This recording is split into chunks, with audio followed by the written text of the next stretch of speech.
welcome back to my channel. It's so great to see all of you guys again. I know I haven't posted in a while, I'm sorry. I looked up this video on how to make your own acrylics because I haven't been able to go into the salon, and I think they turned out pretty cute. I can link the video below if you want to try it out yourself, but let me know what you think. I'd love to know. Yeah, enough about that. Let's get on to the video. So I've been getting a lot of comments from you guys asking about my math routine, you know, tips and tricks. You guys just want to know how I do it. So the first thing you need to do is just make sure you have the right spread. So the first thing is a pencil.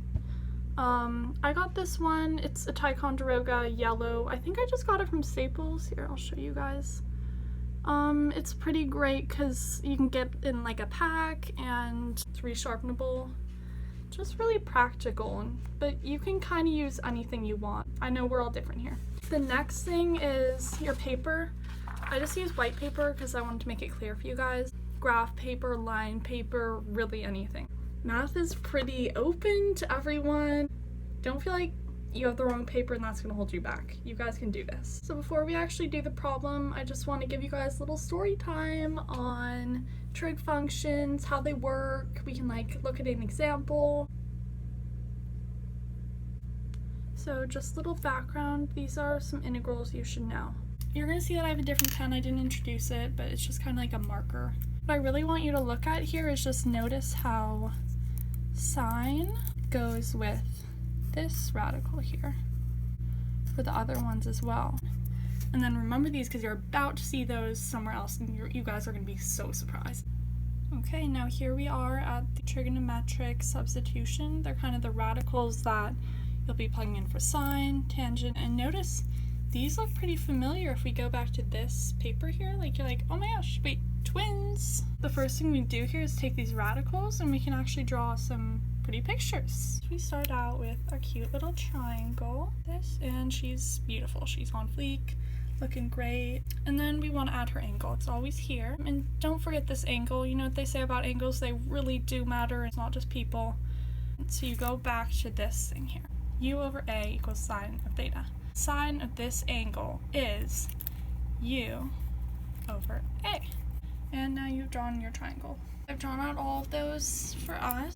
And now maybe you're thinking, yeah, but that's kind of like basic. What do we need these cute little triangles for? Well, guys, be patient. You're gonna see. It'll be awesome. Something really bad just happened like as I was filming. I was holding my camera and one of my acrylics came off, and I don't know, maybe we'll start like a hashtag about mourning my acrylics. When you actually get to an equation that you're trying to solve, pick out something in the equation that looks like this. 9 minus x squared. And they want you to solve that. Maybe something written up here, but you're just going to look for this part. And once you find that, find your a. So from here you can see that a is just that number that is squared. And so a squared equals 9, which means that a equals 3. U equals x. And from that, you can write out this thing. X equals, so your second step is to differentiate. So you're just going to differentiate this little equation here. Now go back to your original equation. You're going to want to put these beauties in. So you have your x, you have your dx, and you're going to plug these into this dx and this x and any x's you have up here. All this talk about x's is making me wish I could turn my x's into radicals. Okay. I feel like I know you guys pretty well. Kind of feel like family. Like, you're gonna try to stop here. You're gonna integrate and then think you're done. But no. Remember those pretty little triangles we drew? They're coming back. You want to turn them into x's and numbers rather than anything with omega in it. I got this problem off a book, #VintageLearning.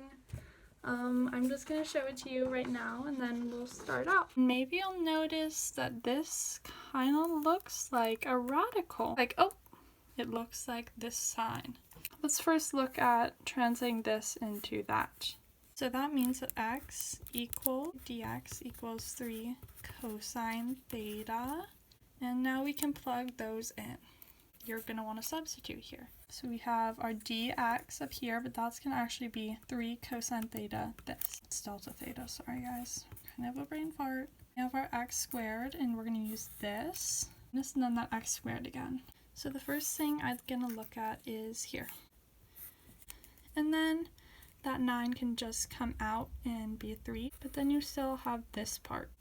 If you remember your Pythagorean identities, this part is actually equal to cosine squared. You're just going to get cosine. Let's bring that over to your original equation here. We're just going to put that there. You might see these look pretty similar to each other, so let's just take those out. So it's just going to be cosecant squared of theta. That just is, if you take that integral, you just get, so we're done. Just kidding, guys. We were having our talk about not thinking you're done here. Theta, we don't want that. So we go back up here to this triangle. So if we got the cotangent of this angle, it would be this radical here, which is 9 minus x squared over our u. And our u is just x.